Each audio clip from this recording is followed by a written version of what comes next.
first day on the job was very nerve-wracking. I was calling for the Wellesley Apple Jacks against the Woodstock Navy Vets, I believe. And nerves all the way up until opening face-off. Once that puck hit the ice, it smooth sailing from there. It just felt so natural.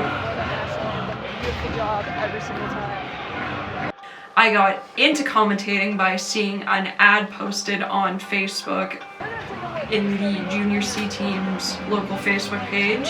Hey, we're looking for a commentator. Jumped on that opportunity, and a season later, I might be moving up to Junior B hockey next season. I was kind of shocked with how fast I moved up the scale from having experience with the camera work that I do with the OHL and then just the knowledge that I had growing up playing and watching hockey. I knew it was something that I would love to do in the future when I thought about getting into this field and just working my way up, and here I am.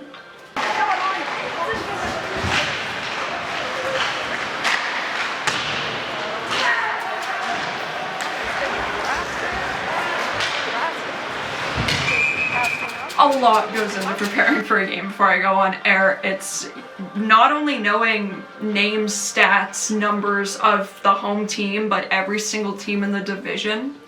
Even across the league sometimes, especially come playoffs, knowing like teams, stats, numbers, what series are at. Being able to keep track of 32 plus teams across the PJHL is incredibly difficult, especially narrowing it down to those 8 teams in your division. Just having to know everyone's name, majority of all the APs, all their stats, all their numbers, games played, injuries. It's a lot. It really is a lot, and it takes a lot of preparation to get ready for games throughout the week. Many chances for the Jacks tonight.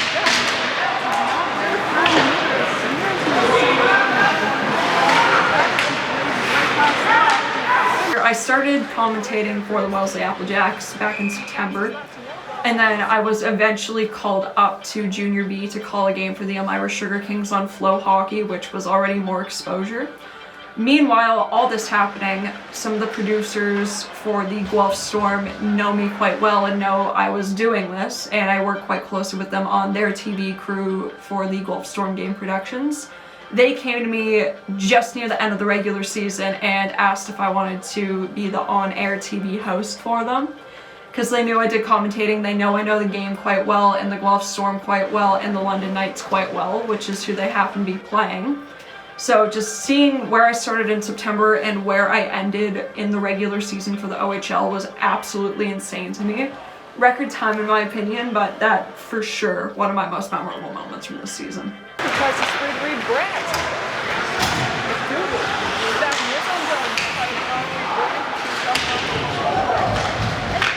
Definitely in the beginning was connecting and networking with all the coaches. A lot of them, it can sometimes be a little difficult to work with, which just learning how to work with a whole bunch of different types of people, different personalities, as well as learning player names and the correct pronunciation can be quite difficult, as well as you have to work quite closely with the coaches, as I mentioned, and then trying to explain kind of like, hey, we do play-by-play out here, and then just working alongside with the Apple Jacks organization as well to get lineups and everything, to get them all twice, which can be a bit of a hassle as well, but we managed to find a system that worked for us, so troubleshooting was definitely a big part of the beginning of the season. As mentioned, some of the coaches in the PJHL are extremely difficult to work with. It's honestly just asserting that, confidence, especially going up to talk to people who kind of have that type of mindset towards female commentators, just having confidence, feeling good in what you do, and not being afraid to speak your mind to them is one of the biggest things that you can kind of take with you, especially in what is a quote-unquote male-dominated field. Throughout the season, definitely a little more respect gained from those who kind of, look down in the beginning, but still long way to go, with some of those people, but hey, they managed to talk and get the job done, and that's all that matters at the end of the day.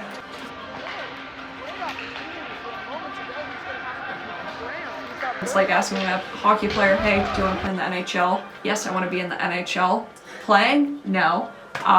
Analysis, even behind a camera, on the panel, commentating, anything.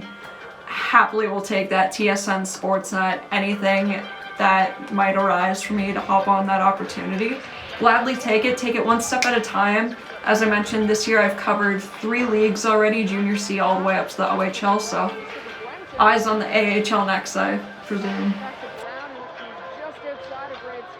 It's almost like singing, essentially. You really need to have a well-trained voice to be able to maintain your voice. After I did learn that quite quickly is people who have voices made for radio, made for TV, it is very much well-trained into them, as you need to have a very good voice to maintain talking for 3 hours and wake up the next morning like you did nothing the night before.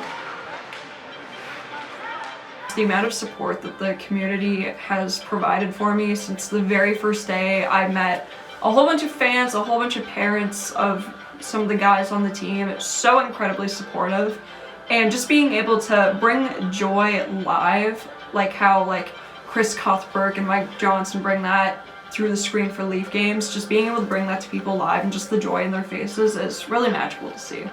We have really seen it all here tonight. It's the Jacks. Keep this play alive. Noble shovels one down deep, firing on, and Richard with the stop.